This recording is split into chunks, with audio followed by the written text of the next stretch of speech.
We learned yesterday what I have been saying for about a year and a half. Joe Biden is now officially not going to be the Democrat nominee for U.S. president. The implications of this are far-reaching for a lot of different reasons. One of them is how unsurprising this actually is. We've known about Joe Biden's cognitive deficits for a very long time. Why was it that it was the obvious public view that he was going to be the nominee when, in fact, the reality is he wasn't? I said this at the presidential debate, the Republican debate, back in November of last year. And that was after 6 months of me saying the same thing, that Joe Biden would not be the nominee. And I called on Democrats to at least be honest so we could have a frank debate about who we're actually up against. The reality is, I think this late switch is better for them than had they made the switch earlier, because whoever the new nominee is, they're pointing to Kamala Harris. I have my doubts whether it'll end up being her. But whether it's Kamala or somebody else, when it's late in the cycle, the public's in a honeymoon phase with the new candidate right when November comes around without the scrutiny phase actually beginning. And the reality is the much more honest approach would have been for the country and certainly for the Democratic Party to be honest that Joe Biden was not fit to be the president of the United States, let alone the president of the United States over the course of the next 4 years, and have made that change before. It's also fascinating to me that when I did say that at the Republican debate, it was dismissed as a conspiracy theory. Anymore, we live in a country where when somebody's trying to silence the expression of an idea by calling it a conspiracy theory or anything else, the sad truth is often that means it's when we need to pay most attention. Here's the number one lesson coming out of this swap and this bait and switch at the end of this process. We're not actually running against a candidate here. We're running against a machine. That's a deep understanding of what's going on that requires rejecting some of the things you might otherwise think. What if Biden wasn't going to let go? This is one of the questions that people asked. What would it have taken for Biden to have actually led the country or to have endorsed Harris? That's missing the point. It's not Biden that we were up against at all. His cognitive deficits, and I would argue Kamala Harris's cognitive deficits, they're not a bug to the people who control them. Those cognitive deficits are a feature. It is a wheel that crushes the will of the managerial class, crushing the will of everyday citizens, not just in the Republican Party, but even in the Democratic Party. And I think that actually presents an opportunity for us. It's a rare opportunity, but an opportunity nonetheless to speak to those Democrats honestly and to say, you know what, Democrats, independents, people who might have voted once for Biden or for Hillary Clinton, you may not agree with everything that Donald Trump or the Republican Party says today, and that's fine. No two Americans agree on 100% of policies. That's a rarity. But you do deserve a president and a party that at least tells you the truth, not just when it's easy, but when it's hard and when it's uncomfortable. And I think this could be an opportunity in that sense for Republicans to win over many of those Democrats who may disagree more with Republican policies, but even at their core reject being lied to. And that's exactly what's happened here. Beyond just this individual game, whether it's Joe or whether it's Kamala, we got to realize the thing that we're actually solving for is defeating that machine, the rise of that managerial class, bigger than any other individual.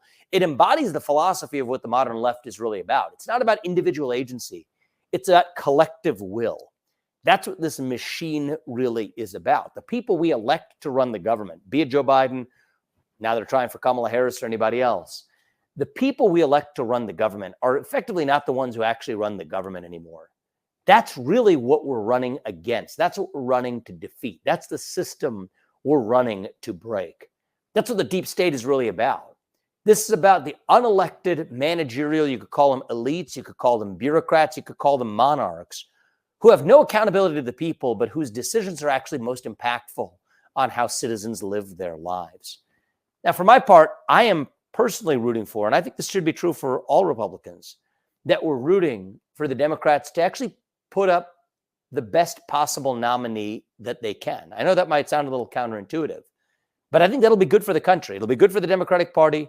I think it'll be good for the Republican Party, and it'll be good for the United States of America. That forces us to say, you know what, whoever they put up, we're going to defeat them by offering our own vision of who we are and what we stand for. You look at the last week, this is the stuff of American history told even centuries from now. The near assassination of Donald Trump, followed by a historic Republican convention, followed by just a week later, he's back doing the exact same type of rally, sending a signal to the country that he's not going to buckle to fear. Only the next day, for the current president of the United States, since 1968, we haven't seen something like this, refuse to accept the nomination of his own party, the Democrat Party's nomination. This is going to be the stuff of history that we tell our children and our great-grandchildren. But I think in that historical context, what's good for the country over the long run, we should want the Democratic Party to put up the best possible ticket they can. I'm not sure that they will or not, but that's what I'm rooting for as an American. And if we stick to our own vision of who we are and what we actually stand for, we'll run and defeat them either way. I say that as a citizen of this country who cares about the United States of America regardless of an individual party. Just as a kid in a household has to know, here's the father figure in my house. Here's the mother figure in my house. Here are the people who lead my household. You got to know as a kid, it puts you in a much stronger position if you know this is my father, this is my mother, these are the leaders of the household and the family unit. In that same way, I think citizens of a nation require some sense of who's the leader of a country. It's not something that's on the front of your mind every day, but in the back of your mind and in your heart, to know that you're grounded by a sense of conviction that somebody's actually leading the country. That matters. I think we require that. That's a hole in our heart if that's missing. I think it's the stuff of national decline if the people in a country don't have an emotional commitment to who the leader of their country actually is. Yes, Joe Biden is nominally the president of the United States of America today. But if you think about who's the leader of the country in the hearts of most people, and I think Tucker Carlson did a great job of making a similar case at the RNC in the last week, the real person who most people now think of as the leader of the country who inspires them is actually Donald Trump, a man who took the bullet, felt the blood, and stood right back up for the people of his country. And that allows us to say, you know what, this is where we're going. We don't have to be this nation led by a frail, really even mentally incapacitated U.S. president that reflects the vacuum of the moment we're in, but that we can be a nation that's actually proud of who we are and a nation that actually has a leader, even if it's not the current nominal president of the United States. One of the questions I've gotten in the last 24 hours certainly is, how did you predict all of this, right? I said over a year ago, Biden wasn't going to be the nominee.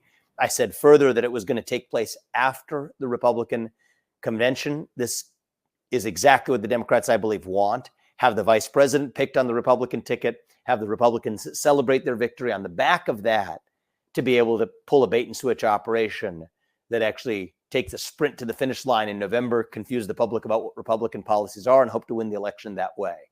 How did I manage to not only predict that, but even darker events that have played out over the course of the last week, over the last couple of weeks? You rewind back to the late part of the campaign trail when I was headed into the Iowa caucus. One of the things I said is that this is the same party that tried to take Donald Trump off the ballot, that sued him in civil suits, that then tried to bring criminal prosecutions against him, that they were not going to let the man, one way or another, find his way to that Republican nomination. That was my concern, certainly, last December and this January. And it is shocking and it is saddening that we saw what happened Saturday before last to Donald Trump at that rally in Pennsylvania. I think it was divine intervention. It was divine providence that protected this country from that catastrophe. But it's worth asking the question, how do you actually foretell the future? I'm not some sort of, I've been wrong about many predictions I've made too, but one of the things I do want to share, because I think this is useful, is forget the idea of predicting events in the future. Forget the idea of theorizing what the public might, what the media might dismiss as conspiracy theories. Forget about all of that. And I'd encourage you to just look at what are the incentives that guide actors, right? What are the incentives that guide someone to behave the way they do, or a company to behave the way it does, or a political party to behave the way it does? Add up the incentives, and that usually gives you a pretty clear picture of where someone's heading. What is their incentive? What do they solve for? What do their behaviors actually tell you that they're doing? This is a party and a movement on the Democrat side that has made it its core reason for existence to keep Donald Trump out of office. They've tried every which way to stop him within the legal system and extra legally as well. Think about the efforts to remove him from the ballot without going through even the legal system. What they've learned is that has failed time and again. In fact, every one of those have backfired to only make Donald Trump and the Republican Party more popular. So now they're going to their last ditch tactic, which is this final bait and switch operation to say that You've effectively trained Republicans to train their criticism on Joe Biden, on the Democratic ticket that's running the country today. Well, if you make a bait and switch towards the very end, whoever replaces Biden, whether it's going to be Kamala Harris or anybody else, is in some manner going to be loved by the public. It's a change. It's the same feeling that a tortured prisoner might have towards his liberator. That might be the feeling that the Democratic Party and much of this country has towards whoever replaces Biden. The later that takes place, you're going to have a period of time where the public's going to fall in love without a scrutiny phase. Their hope is November comes back around before the public even notices. And you know what? That might be the best strategy they have left. The other strategy they're pairing with that. Look at Kamala Harris's commentary over the weekend, claiming falsely that Donald Trump would sign a federal abortion ban into law, when in fact, that has been a distinctive position that Donald Trump, along with other Republicans, including myself, when I ran for president, took, that this is an issue for the states. So that appears to be the new Democrat strategy. Lie about what the GOP's position is. Don't debate them on the merits. Instead, just make the public think that the GOP's position is something other than what it is. And to hide the ball on who your actual candidate is until as late in the process as possible.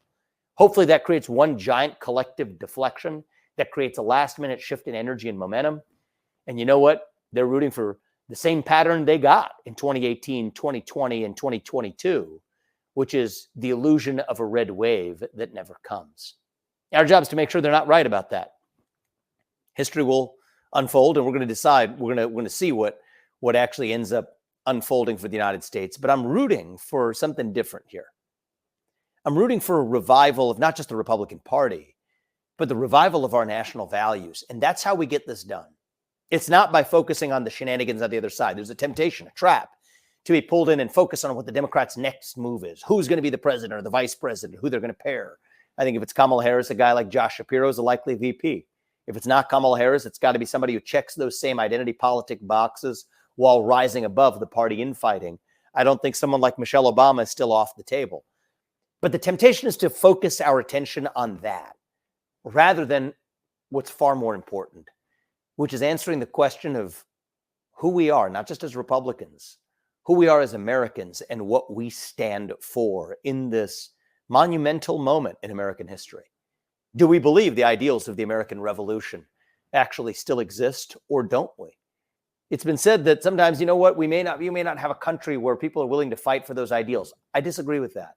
The American Revolution was fought for ideals, and the way we're going to fight for those ideals today is at the ballot box, peacefully, by reviving the ideals of 250 years ago.